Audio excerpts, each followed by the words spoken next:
Olá, bom dia, boa tarde ou boa noite, onde quer que esteja no mundo, que estou mais uma vez com vocês, nestas conversas com o mundo. Hoje, como vocês já puderam ver no genérico de introdução, venho falar de mais de uma das religiões mais importantes do planeta. Talvez a mais importante, derivada de ter um número de seguidores de quase 3 bilhões, ou seja, quase um terço da população mundial de alguma forma segue esta religião. É a religião considerada primordial e principal em 147 países e territórios. É sem dúvida a religião mais difundida pelo mundo inteiro e, de alguma forma, a religião mais importante do mundo, se vermos isto pelo número de pessoas que realmente a seguem e a influência que ela veio trazer ao mundo e à história e a tudo aquilo que somos enquanto humanidade. Mas antes de começar a falar do cristianismo, é preciso fazer uma pergunta. O que foi que aconteceu naquela página em branco que ficou entre o Velho e o Novo Testamento? Essa página em branco representa 400 anos de história da humanidade. 400 anos que, de alguma forma, não foram escritos ou que não foram, de alguma forma, assinalados nas Escrituras Sagradas. Mas, sem dúvida, uma coisa é importante. Essa época existiu e foi extremamente importante e foi talvez a razão fundamental que deu origem às razões necessárias para que Jesus de Nazaré pudesse existir. E é aqui que temos que pensar um pouco às vezes sobre aquilo que aconteceu. O que aconteceu nestes 4 séculos que criou a necessidade para a vinda de Jesus de Nazaré, para a vinda do Nazareno, para a vinda desse homem, desse ungido que trazeria de alguma forma nova esperança, uma nova forma de ver o mundo e uma nova forma de estar para com o mundo. Isto é importante compreender porque, de alguma forma, como eu sempre digo, para compreendermos o presente e melhor podermos antever o futuro, temos que compreender o passado. Essa é a razão porque venho falar destes 400 anos de história. E se nós olharmos para estes 400 anos de história, vemos que no século IV a.C., Alexandre o Grande, um dos maiores conquistadores de todos os tempos, conquistou praticamente todos os territórios conhecidos do mundo. E nessa conquista, Alexandre o Grande, que era grego naturalmente, não foi um barbárico. Ele tentou, de alguma forma, criar uma inclusão, criar uma só cultura, uma só língua, uma só ideologia e mentalidade do mundo para que, de alguma forma, o mundo ficasse mais unido e o Império Grego pudesse crescer. Mas, infelizmente, ele morreu no ano 325 a.C. e acontece o seguinte, e logo a seguir a ele chegaram os romanos. Mas antes dos romanos terem chegado, algo muito importante aqui a deixar em referência é que Alexandre o Grande deixou algo bastante importante nestas partes do mundo por onde ele andou e conquistou as terras e as pessoas. Ele deixou o que nós conhecemos na história como o helenismo. O helenismo não é mais do que a língua grega. A língua grega, as suas filosofias, a sua forma de estar no mundo e para com o mundo, a sua organização e, de alguma forma, as ideologias e filosofias que dominavam, de alguma forma, esse tão incrível império que era o Império Romano. Sem dúvida, o grego se tornou, para essa época, como o inglês de hoje para o mundo inteiro. E essa razão disso ter acontecido foi bastante importante. A Bíblia, que era talvez um dos documentos mais importantes nessa altura, não era um dos mais... era o mais importante documento nessa altura. A Bíblia foi traduzida para o grego. A maior parte das pessoas começou a falar grego. Para ser importante, para ter uma posição na sociedade, para poder fazer alguma coisa de grande, era preciso saber grego. E uma coisa é certa, a Bíblia foi traduzida para o grego. Até há uma história bastante importante, bastante engraçada que se conta, engraçada e de alguma forma bastante importante para compreender de alguma forma como é que a tradução da Bíblia aconteceu. Segundo consta, 72 eruditos e anciões com grandes conhecimentos sobre a Bíblia e sobre as duas línguas que eram importantes nessa altura, o aramaico e o hebraico, e que também sabiam o grego, fizeram a tradução do hebraico e do aramaico para grego da Bíblia. E depois de 72 desses senhores terem feito a tradução, chegou-se à conclusão que, afinal de contas, todas as traduções estavam praticamente idênticas, ao pormenor mais incrível, realmente extraordinário, um feito da humanidade que de alguma forma provou que esses senhores tinham conhecimentos para poder fazer o trabalho que estavam a fazer, que era a tradução da palavra que ficou gravada na história através das Escrituras Sagradas. E uma coisa bastante importante a compreender aqui é o seguinte, algo que marcou a história foi sem dúvida a língua e a forma como nos entendemos e como falamos. E o Alexandre o Grande não deixou só aí a língua, deixou também uma base estrutural e filosófica vinda da filosofia grega, como o estoicismo e outras filosofias. Eu falo do estoicismo porque o estoicismo é bastante importante, de alguma forma, para o cristianismo e para a necessidade de ajudar o próximo e de compreender e aceitar o inevitável. Por isso é que eu vim aqui falar sobre os antecedentes da nascença de Cristo. Depois do Império Grego surge o Império Romano. O Império Romano trouxe uma unidade política, inovação tecnológica, estrutural, com a criação de infraestruturas como estradas, pontes, aquedutos, que de alguma forma vieram trazer uma maior organização à sociedade, não só em Roma, mas também por todo o mundo que foi ocupado pelos romanos. E sem dúvida a judia e toda essa área aí do Médio Oriente e todas as áreas que circundavam o Mediterrâneo eram ocupadas pelo Império Romano. Por isso, há uma coisa que ter importante sobre isto, é o seguinte, é que o Império Romano veio trazer, por sua vez, a introdução do latim e, de alguma forma, de uma forma diferente e mais concisa de poder centralizar o governo e poder, de alguma forma, serem os grandes senhores imperiais de todos os tempos. E o Império Grego teve uma forma diferente de que teve Alexandre. O Império Grego foi opressor, foi de alguma forma um império que trouxe a sua conquista pela força e não foi um império que tentou incluir os outros povos, tentou escravizá-los e de alguma forma, através da exceção, a explorá-los, sem dúvida. Vamos falar então do cristianismo. Já compreendemos um pouco daquilo que foi necessário para poder criar a necessidade do cristianismo. Foi sem dúvida o barbarismo e de alguma forma o Império Romano e a sua força, a sua imposição, as suas tradições e a sua filosofia sobre o mundo.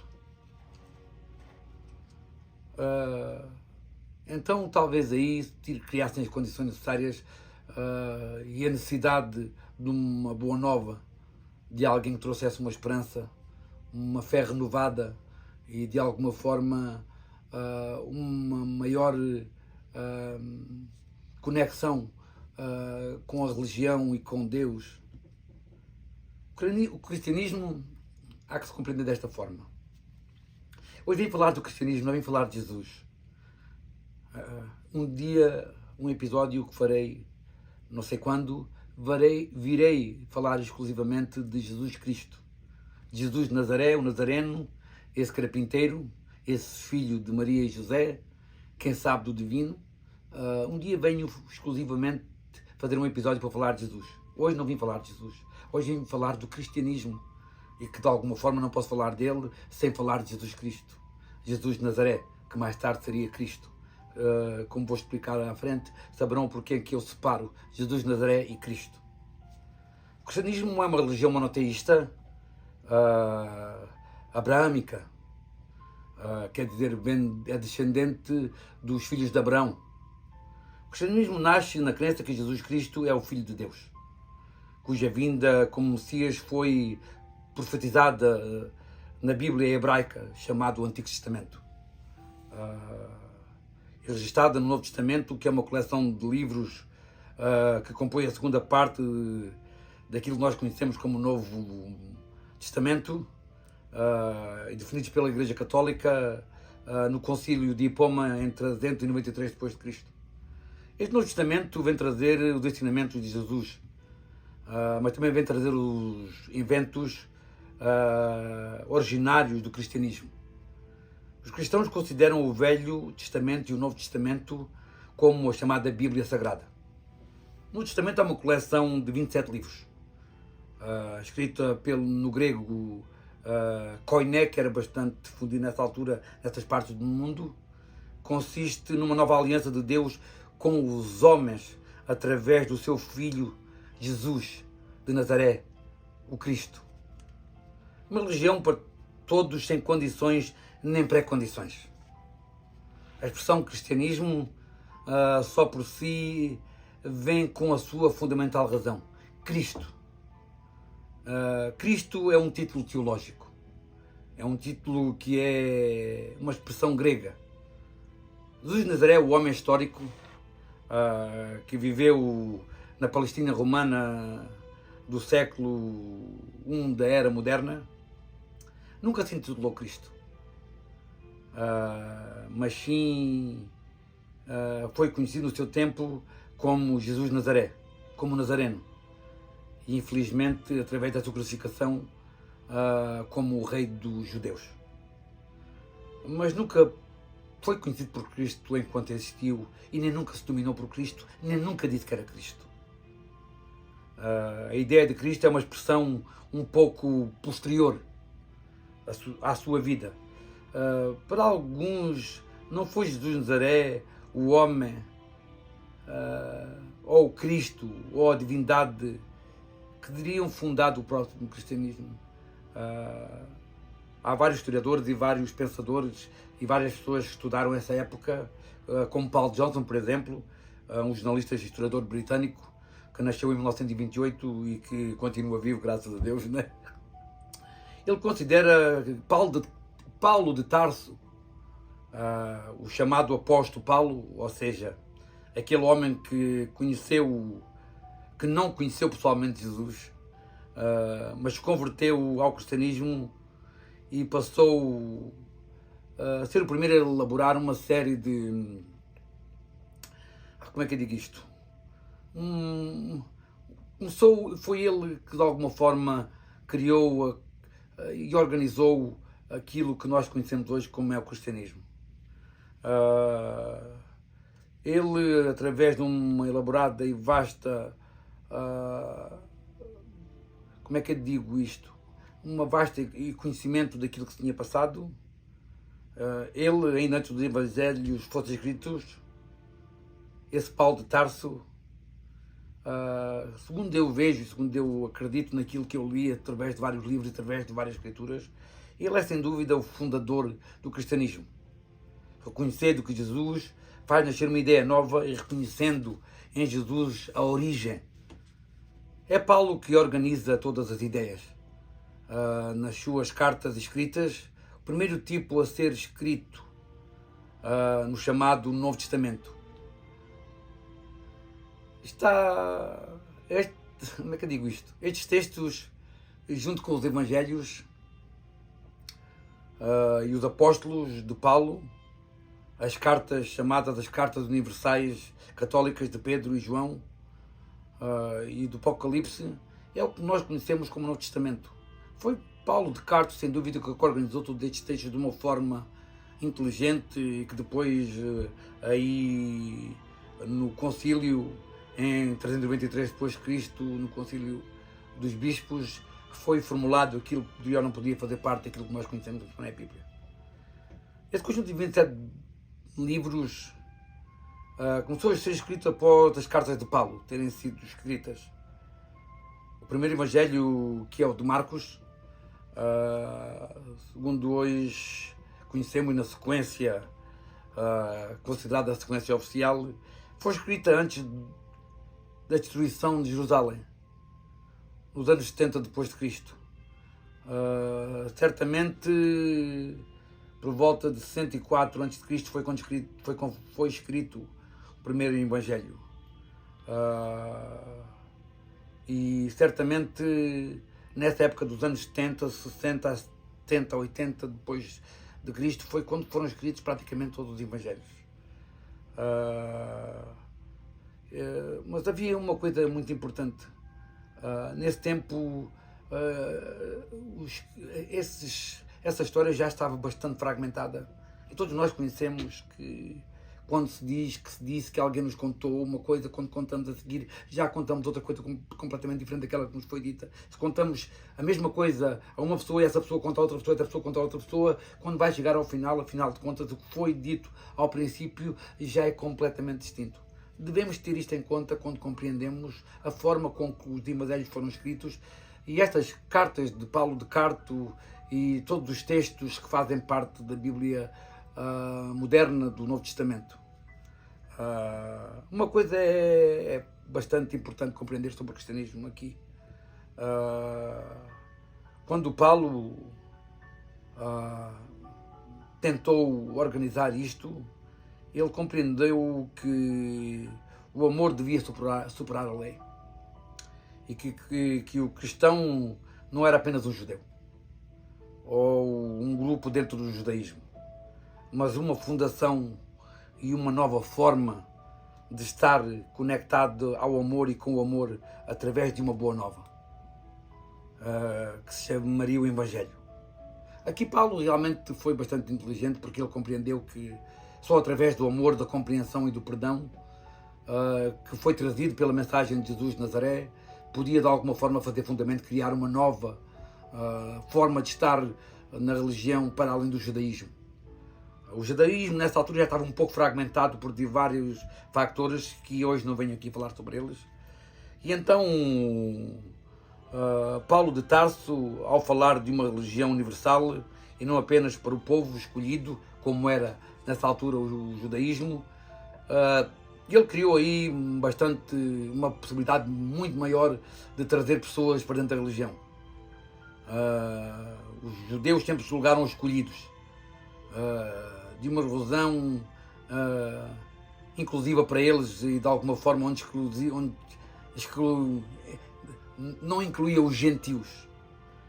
Os gentios é uma expressão religiosa para aqueles que não nasceram dentro da lei mosaica, ou seja, que fizeram parte das 12 tribos dos filhos de Jacob, que eu falei no episódio sobre o judaísmo. Uma coisa é certa, segundo o Novo Testamento, não era necessário ser descendente de Abraão ou de Jacob para de alguma forma ser incluído dentro desta nova forma de estar para com o mundo e para com Deus. Esta nova religião vinha a englobar todas as pessoas que professavam a crença em Jesus e aceitassem Jesus como Salvador e aceitassem de facto, como Paulo dizia, que acreditassem na ressurreição de Jesus, que acreditassem na sua mensagem, que acreditassem que ele era Filho de Deus e que de alguma forma ele ressuscitou dos mortos para trazer a boa nova e para de alguma forma trazer uma nova era. Essas pessoas, todas independentemente da origem, do género, serem escravas ou não, judias ou gentios, seriam cristãs. Essas pessoas pertenciam agora a uma religião missionária. Uma religião que pretendia a expansão a todos os seres humanos. Uma religião que queria unir todo o povo debaixo da mesma crença. Todos eram bem-vindos a receber... como é que eu digo isto? A receber essa nova ideologia, essa nova forma de estar com o mundo através do Cristo Salvador. Aquele que deu a vida pelo mundo e que deu a vida para abrir o caminho dos pecadores até à vida eterna, no caminho de Deus e da limpeza de todos os pecados em seu nome e em nome de Deus, o seu Pai. Uma religião sem distinção, uma religião para o rico, para o pobre, para o escravo e para o senhor, para o limpo e para o impuro, para o filósofo e para o analfabeto, uma religião de inclusão,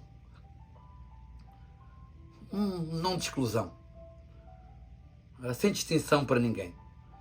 Para o árabe, para o romano, para o judeu, para o babilónio, para o branco, para o preto, para os gregos, para os troianos, para os romanos. Esta nova religião era uma religião para todos. Com Cristo Jesus nasce um homem novo, nasce uma nova mulher, uma vida nova com uma fé nova e uma boa nova renovada em nome da Trindade, do Filho, do Pai, do Espírito e do Santo. Mas quem foi Jesus de verdade? Vamos então falar um pouco de Jesus. Falar primeiro Vamos falar primeiro desse homem histórico. Jesus de Nazaré era um rabino do século I antes de Cristo, segundo ele mesmo, antes dele mesmo. Era um judeu religioso, conhecedor das tradições, das profecias e de todas as letras sagradas do judaísmo. Um homem criado dentro dessa tradição judaica, dessa província romana, com um governador paralelo que era Herodes. Um homem conhecedor de toda a palavra, de todos os testamentos e de todos os escritos e histórias da religião judaica. Era um judeu a pregar para os judeus.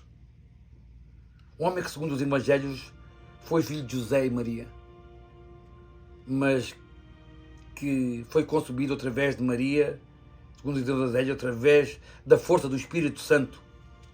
Uma virgem que daria à luz um filho do Senhor, virgem e imaculada, escolhida por Deus Supremo, o Deus de todo o universo, esse ser omnipotente e omnisciente, o Criador de todas as coisas, de tudo que se conhece e que não se conhece, protegida pelo seu prometido marido José através da fé, um carpinteiro que lhe tinham dado a honra de ser um protetor dos mais sagrados dos sagrados, a proteção do ungido, a proteção do Filho de Deus, a proteção do Filho do Criador de tudo e de todos, o Senhor da vida e da morte, o Senhor que podia trazer a liberdade e a vida a todos, podia limpar o mundo, todas as impurezas, todas as doenças, o Senhor de tudo.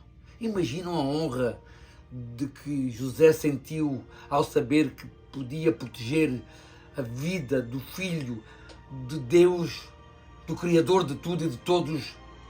Uau! Que honra maior podia ter sido dada a um homem do que essa honra de ser o protetor do Filho de Deus, do Criador mesmo, do Senhor de todo o universo. Sem qualquer dúvida, quando pensamos sobre isto e pensamos Jesus como homem histórico, sem qualquer dúvida, Jesus existiu. Esse rabino chamado Jesus de Nazaré foi sem dúvida um homem que realmente existiu, sem qualquer dúvida. Se há aí alguém desse lado que tem dúvidas que Jesus de Nazaré existiu, que ponha essas dúvidas completamente à parte, porque Jesus existiu. Se Jesus era o Filho de Deus ou não era o Filho de Deus, isso é uma questão que eu não vim aqui discutir hoje. Eu venho unicamente falar do cristianismo e qual é a sua fundação e, de alguma forma, o que é que levou à sua existência e qual a formação do cristianismo, como é que ela aconteceu.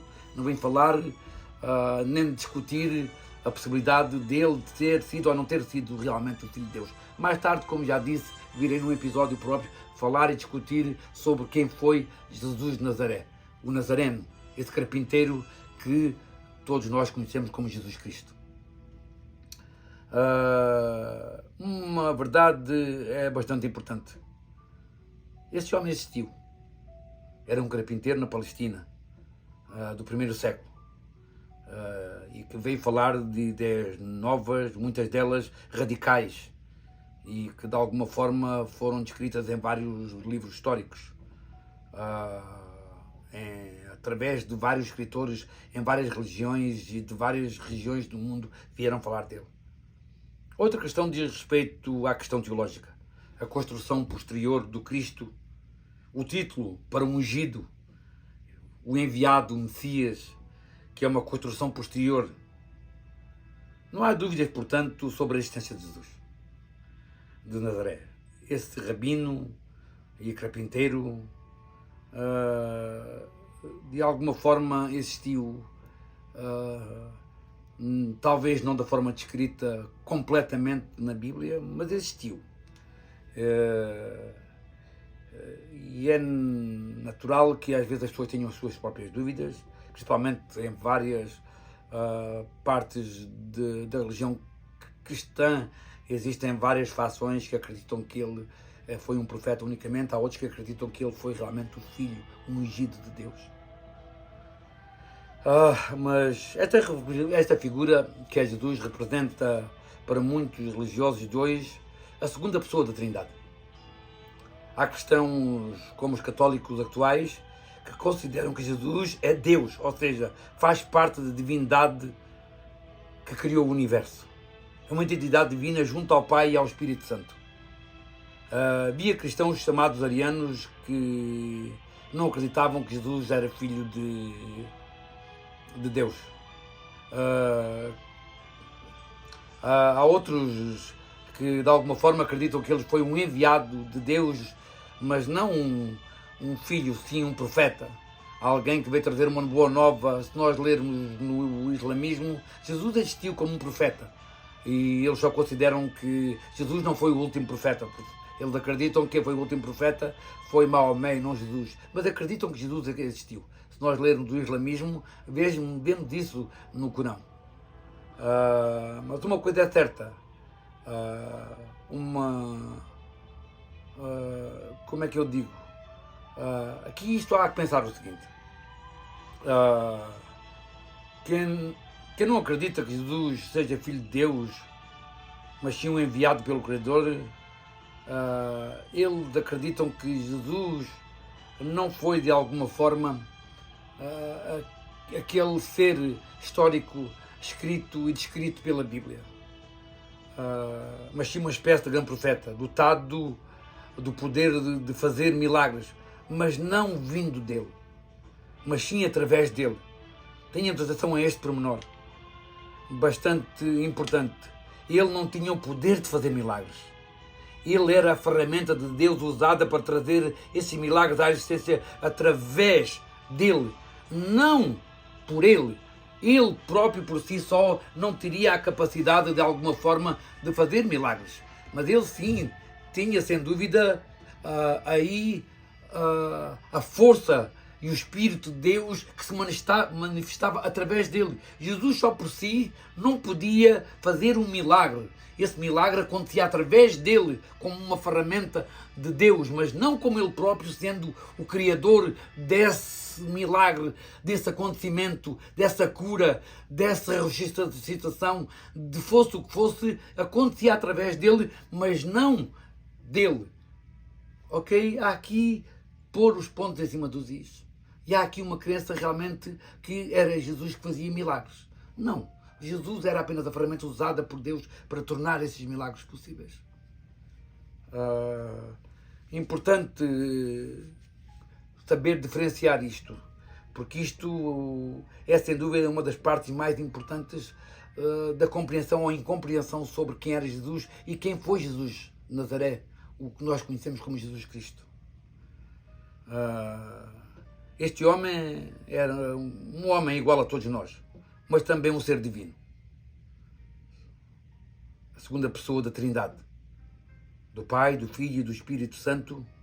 Aqui nasce um novo homem divino. Um ser humano conhecedor da dor, mas também do infinito poder do seu Pai e Senhor do Universo. Qual é a ideia central do cristianismo? Se nós considerarmos os evangelhos, principalmente aquele que está em primeiro lugar do Novo Testamento, Mateus, que foi escrito após o evangelho de Marcos, ou de Lucas, e muito antes do evangelho de João, o evangelho de Mateus define nos capítulos 5 e 6 e 7 o chamado Sermão da Montanha, que também aparece em outros textos, o que seria o núcleo duro do cristianismo, sem dúvida. O Sermão da Montanha é extremamente importante para compreender, de alguma forma, a filosofia e a mensagem que Jesus trazia à Terra. Afinal, que núcleo duro é esse? Qual é a ideia central de um cristão? O que torna, de facto, alguém um cristão? O Sermão da Montanha diz, em primeiro lugar, sobre os bem-aventurados, sobre as boas aventuranças. O que é que torna um cristão um bem-aventurado? Isto é complexo. Acima de tudo, fazer a paz, ser misericordioso, ser alguém que perdoa, alguém que não é violento, alguém que permanentemente está inclinado ao serviço do outro. Um cristão é aquele que define o amor como o seu grande ponto de diferença. O amor é superior a tudo. A caridade é esse amor em ação e na disposição a ajudar o outro, e o perdão permanente acima da lei. E a única oração de verdade, a única oração que de verdade Jesus ensina. No Novo Testamento, o amor como base central, como caminho, como princípio, meio e fim, sem condições, sem questões nem julgamentos. O amor sagrado e divino. A única oração que Jesus transmite no Sermão da Montanha, que é o Pai Nosso, é uma oração com 7 pedidos, que abarca com tudo, desde os bens indispensáveis à existência do corpo, como o pão nosso de cada dia, até à garantia do pedido de perdão de Deus, porque eu também perdoo aos outros, e acima de tudo, que se faça a vontade de Deus, como seja feita a sua vontade e não a minha. O Pai Nosso, com os 7 pedidos, é a oração básica do cristianismo. É a oração básica ensinada por Jesus. O cristão, então, é aquele que perdoa sempre, que ama acima de todos e vai em busca dos que sofrem mais para os poder confortar e lhe trazer amor, esperança e fé no Filho de Deus, que tudo pode através de si, mas não de si. Um cristão é aquele que tem uma capacidade de se entregar,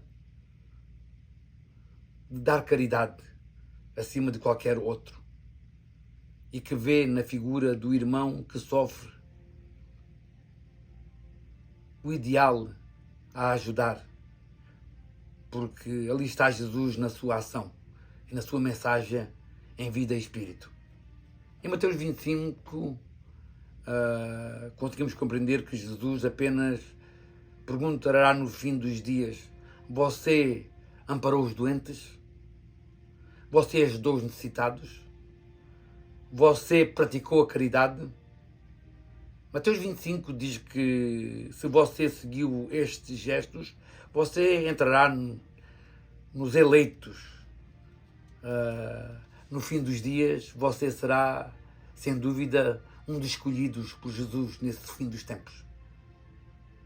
Então o centro do cristianismo definido pelo Sermão da Montanha é através da caridade e do perdão permanente que Jesus traz o seu exemplo a todo instante. Jesus não foi atrás dos ricos, nem dos poderosos, nem dos eruditos, nem dos religiosos. Ele foi atrás dos pobres, das prostitutas, dos doentes, dos que mais sofriam, dos que precisavam de uma mensagem de renovação, dos mais necessitados. Mateus, que foi cobrador de impostos do Império Romano, que viria a ser o seu discípulo mais fervoroso, procurou homens odiados pela sociedade, inclusive tentou curar a filha de um centurião romano, ou seja, um inimigo, um invasor daquela região. Mateus foi em busca dos leprosos, dos pobres, daqueles que ninguém queria, dos cegos, dos coxos, dos paralíticos, de todos aqueles que precisavam de uma nova vida. Essa vida que lhe traria a recompensa da vida interna em amor e perdão, que era trazida nessa mensagem que Jesus tinha deixado para todos nós. Jesus foi duríssimo sobre aqueles que diziam fazer o bem, mas que não carregavam no coração o amor nem a caridade. Nas suas ações e na sua forma de estar com o mundo e para com os outros que o rodeavam. Jesus os chamou de raça de víboras, os chamou de sepulcros caiados de branco, os chamou de incoerentes e hipócritas, incapazes de ver que é dando que se recebe, mas sim com a capacidade de ver um cisco no olho do irmão, mas incapazes de ver uma trave nos seus próprios olhos. Jesus os atacou duramente aos fariseus e aos saduceus, um grupo de judeus ricos ligados ao templo. Jesus falou da sua falta de caridade e aos fariseus destacou na sua hipocrisia. Mas para a viúva pobre, para as pessoas simples, ou seja, com muito pouco, Jesus garantiu que de verdade estes eram os cumpridores da vontade dele. Não aqueles que tinham muito nem que eram importantes. Para Jesus, perdoar 70 vezes 7, este número judaico para o infinito, dar outra face quando bofeteada na outra face, não ser violento, perdoar, ter caridoso, ter compaixão, ser generoso, ser de bem para o bem, sem julgar a ninguém e fazer o bem a todo o mundo, em nome do amor e em nome de Deus, era a chave para as portas do paraíso prometida por ele através do seu Pai. Esta é sem dúvida a mensagem essencial do cristianismo, contida nos Evangelhos. Depois que Jesus morreu, e para aqueles que acreditam que ele ressuscitou e que pregou de verdade e depois subiu aos céus, Jesus deixou como seus herdeiros 11 apóstolos, já que Judas se tinha enforcado, e foi eleito para o lugar de Judas um 12º, Matias, esse apóstolo. Palavra que quer dizer enviados, é o que quer dizer a palavra apóstolos, enviados. Aqueles que foram de alguma forma enviados por Jesus, pela sua boa nova, pela sua mensagem. Sem ter nenhum texto escrito, esses apóstolos iam para os lugares falar de uma boa nova. Um evangelho que diz que Deus ama a todos e que não existe distinção entre as pessoas que falam da caridade e do Salvador que nos salvou e que vai nos reencontrar após a morte, levando para o céu aquelas pessoas de fé. Esta boa nova de uma religião universal baseada numa ideia de Deus que ama as pessoas e que o nosso bem é a ideia de um Deus que desceu à terra e que veio ao mundo para limpar os pecados e começou de alguma forma através dos seus apóstolos tudo aquilo que nós dois conhecemos. A igreja é formada para levar a mensagem de Jesus adiante. Começa por ser através de pequenas comunidades no século I da nova era, os chamados eclésio em grego, quer dizer pequenos grupos de cristãos que se reúnem na casa de um deles. Aí nasce a Eucaristia, através do ritual da refeição que Jesus deu antes da sua crucificação, através do pão e do vinho, onde ele diz que o pão é o seu corpo e o vinho o seu sangue. Essas refeições que se tornam na Eucaristia, onde eles se juntavam para falar de Jesus e da sua mensagem, e onde cada um falava dos seus conhecimentos, das suas experiências, e onde se planeava como levar a boa nova ao povo de todas as nações. Aí se celebrava a vida de Jesus e o ritual na ceia célebre da companhia uns dos outros, de compartilhar o pão e o vinho entre aqueles que se tentavam de alguma forma imitar Jesus, nem somente no ritual, mas também na forma de estar na vida e para com a vida. Dois dos evangelistas, autores dos evangelhos, os chamados canónicos oficiais, foram discípulos de Jesus. Mateus, o primeiro evangelho na ordem, e João, o último. Dos outros escrevem os evangelhos sem nunca terem visto nem acompanhado Jesus. Um é Marcos. Cronologicamente, Marcos é o outro, é o Lucas, o evangelho que mais fala do Natal e do nascimento. Isto é complexo. Há aqui tanto, são 27 livros escritos, 12 deles através dos seus apóstolos. Todos os evangelhos foram escritos em grego, que é a língua do Novo Testamento. Não é aramaico ou hebraico. Jesus falava aramaico, mas os cristãos usavam o grego como língua primitiva da Igreja. Embora muitos textos estejam escritos em aramaico e hebreu, principalmente os achados em Ática e outras partes do mundo, estejam até em outras línguas, os cristãos eram perseguidos e executados no antiga Roma. Eles foram acusados de causar o incêndio que destruiu Roma. Há quem diga que Nero, nessa altura, ele que já não era popular, foi ele inclusive que de alguma forma ateou o fogo a Roma, derivado da instabilidade que já existia.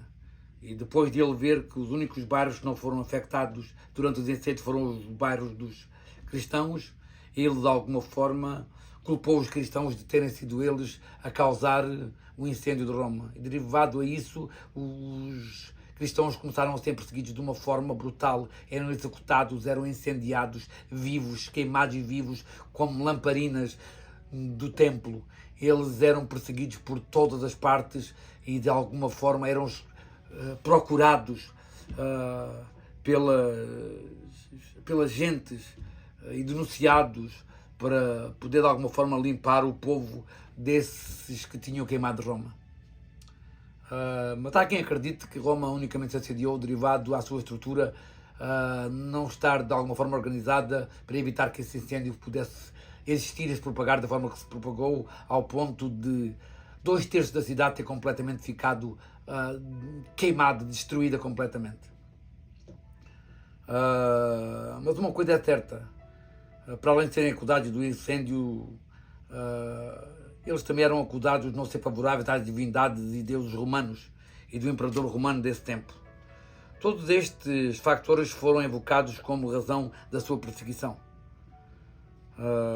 As grandes e mais firmes perseguições aos cristãos começaram com Nero no século I da Era Moderna e vão até ao final do século III e início do século IV, quando o imperador Diocleciano decidiu que eles não deviam ser mais perseguidos. Mas por mais de 3 séculos os cristãos foram martirizados. Para manter a sua fé e as suas crenças e os seus cultos, se reuniam em catacumbas, em lugares escondidos como grutas e cavernas, lugares longe de tudo e de todos. Se conheciam através de símbolos, como por exemplo o peixe, que ainda hoje todos nós conhecemos e que se vê em alguns casos, principalmente aqui na América, vê-se muito o peixinho atrás que simboliza cristão. Um dos primeiros símbolos do cristianismo, sem dúvida. Foi somente no século IV que o imperador Constantino declarou legal o cristianismo, ou seja, que os cristãos tinham direito a existir. E no final do século IV, o imperador Teodósio tornou a Igreja cristã oficial no Império Romano. Antes do século IV, os cristãos eram ilegais. No início do século IV ficou legal ser cristão e no final do século IV ele é oficial dentro do Império Romano. Para os protestantes que veem na associação entre o Estado e a Igreja a origem do catolicismo, por isso para os protestantes Constantino é o fundador do cristianismo da matriz católica. Por isso para os protestantes Constantino é tão importante.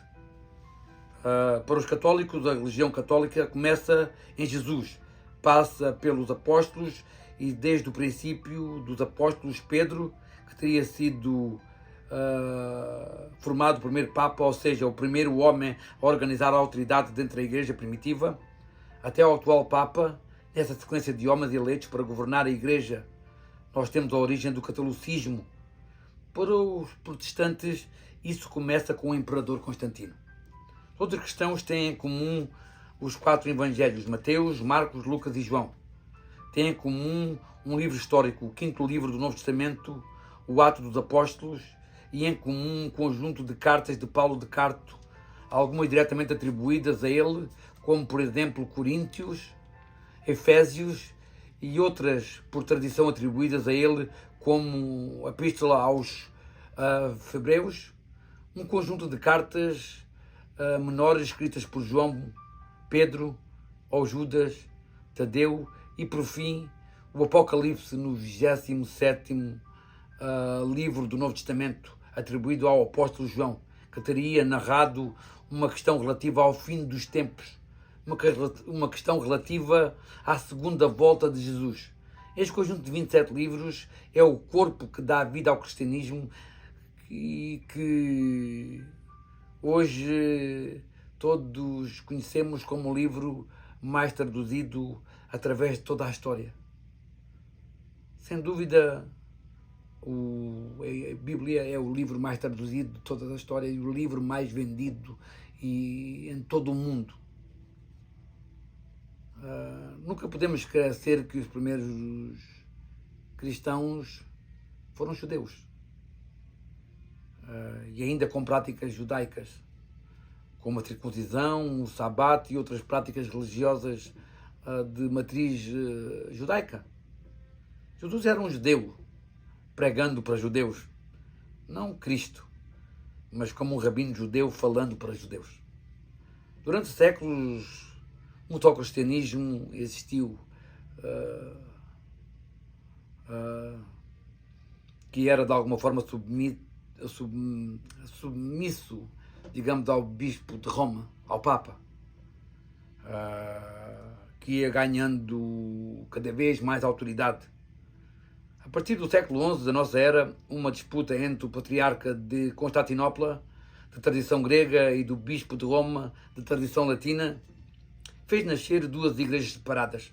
A católica, chamada Apostólica Romana, aquela igreja que usa o latim como língua oficial e que segue o bispo de Roma, se separa da igreja grega ortodoxa, aquela que segue o patriarca de Constantinopla. Surgem católicos, palavra que quer dizer universais, e surgem ortodoxos, palavra que quer dizer opinião correta. A partir do século XI temos duas igrejas cristãs. A partir do século XVI temos cristãos reformados, temos cristãos ortodoxos e temos cristãos católicos. A partir dos séculos XVI, XVII e XVIII, os grupos se vão ampliando, cada vez mais vão surgindo dentro dos grupos reformados, grupos menores. Alguns destes grupos conhecidos até hoje como hereges pela ordem estabelecida em Roma ou Constantinopla. E contra muitos destes grupos pequenos que criam opiniões diferentes, iam surgindo cruzadas, ou seja, as heresias iam sendo reprimidas no seio do cristianismo. O cristianismo vai se ampliando através de uma multidade de ideias e ideologias, e nesta multifacetada realidade, cada vez mais novas e mais radicais formas de ser cristão vão se desviando do núcleo evangelista da cristandade. Hoje os católicos representam mais de um bilhão que ainda hoje segue o bispo de Roma, o Papa. Acreditam em santos, na Virgem Maria, acreditam nos 7 sacramentos, têm um sistema litúrgico organizado em torno da missa e seguem as normas próprias da Igreja Católica. E centenas de grupos protestantes, já que não existe uma autoridade única nos protestantes, não é? Nós temos vertentes como os presbiteritanos, os aplicanos, a vertente como os batistas, os evangelistas do sétimo dia, as testemunhas de Jeová, que vão criando características individuais e cada uma cada vez mais específica e mais longe da ideia central da Bíblia e de alguma forma do cristianismo criado nesse século IV depois de Jesus Cristo. Ainda temos naturalmente depois todos aqueles grupos ortodoxos, os ortodoxos russos, por exemplo, os ortodoxos gregos, os ortodoxos de diversas denominações. O cristianismo, ou quase todo ele, aceita a ideia divina de Cristo. Seguem os evangelhos e acreditam numa vida após a morte. Acreditam no poder de Deus e de Jesus e de um Espírito Santo, apesar das diferentes práticas litúrgicas. Há várias coisas que acontecem no cristianismo. Há a perseguição das bruxas, há muitas coisas que se falam. Há uma coisa certa: todos nós que conhecemos do cristianismo e que de alguma forma fomos batizados e considerados cristãos, católicos ou apostólicos ou ortodoxos, conforme queiram chamar, cada um de nós acredita de alguma forma que Jesus é sem dúvida o Salvador. Todos acreditamos que Jesus é o ungido, é o Filho de Deus. E alguns de nós estamos mal instruídos sobre a forma com que devemos ver Jesus. Alguns acreditam nos santos, daqueles que de alguma forma se vão santificando através da sua obra e que de alguma forma dão origem aos Santo Agostinho, Santo António, São João. Há santos por todos os nomes, praticamente. E eu aqui não quero pôr em questão a santidade e de alguma forma a devoção dessas pessoas, mas não acredito que eles de alguma forma não tenham origem divina. Podem ser pessoas de bem para o bem, que venham trazer a todos nós uma vida mais fácil, ajudando os pobres, perdoando os que precisam de perdão, ajudando todos aqueles que precisam de caridade e de alguma forma dando a sua vida em nome de Jesus Cristo, mas não acredito que eles devem ser santificados por isso, devem ser lembrados, sim, como seres extraordinários que de alguma forma vieram trazer, através da sua missão e através da sua forma de estar para com a vida e para com o mundo, um exemplo a seguir como senhores que de alguma forma representam Jesus através das suas ações, da sua vida e da forma de estar para com o mundo. Uma coisa é certa, se olharmos para a história e vermos aquilo tudo que aconteceu, vemos que Jesus foi sem dúvida um homem extraordinário e o grande problema dele foi que veio trazer uma destabilização dentro do judaísmo que não foi aceito dentro do seu tempo e de alguma forma foi crucificado, não por Roma, através de Roma, mas foi crucificado antes dos romanos o terem crucificado. Ele foi julgado, de alguma forma julgado, culpado de blasfémia pelos judeus. Foram os judeus e não os romanos que levaram Jesus à cruz.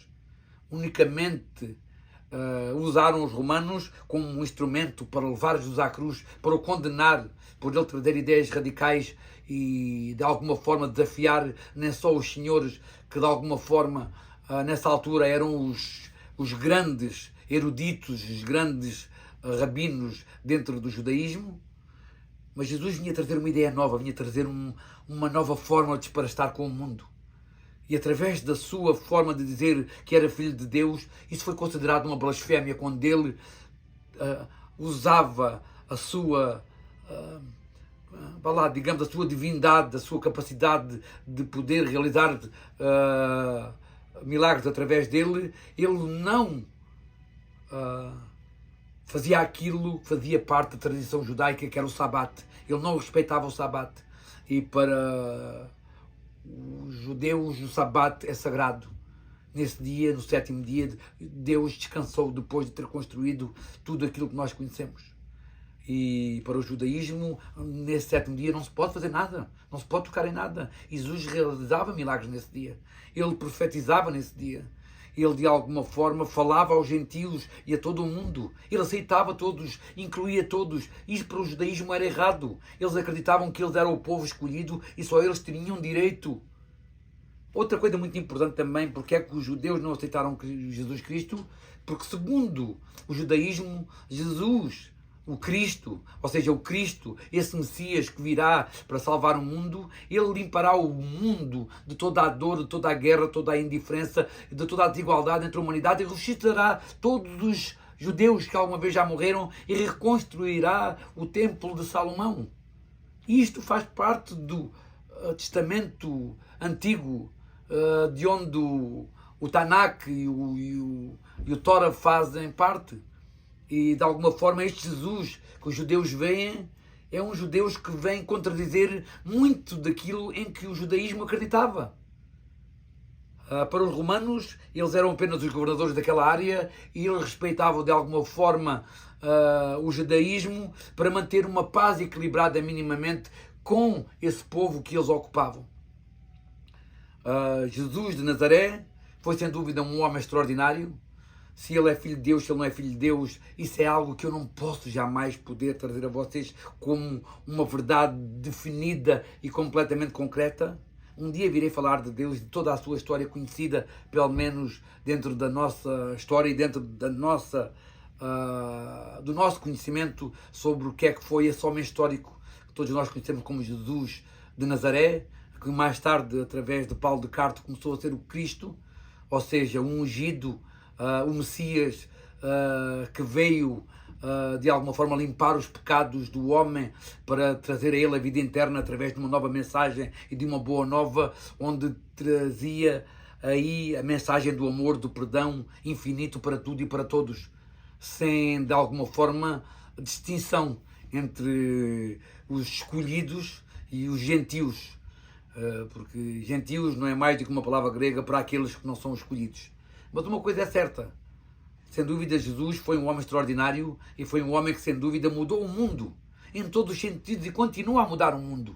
A esperança nesse ser divino, nesse Filho de Deus, na sua palavra, na sua esperança, na sua fé, no seu perdão e na sua forma de não violência e de alguma forma de aceitação do outro como é, e do perdão e da capacidade de ajudar a todos sem olhar a quem. Porque todos são filhos de Deus e todos merecem o mesmo perdão. Realmente, o cristianismo não foi criado por Jesus de Nazaré, sem dúvida. Foi criado por Paulo de Tarso. Mas, sem dúvida, Jesus trouxe não só através do Sermão da Montanha, mas também através da sua ceia e através da sua mensagem que ele espalhou um pouco pela religião da judia naquela altura.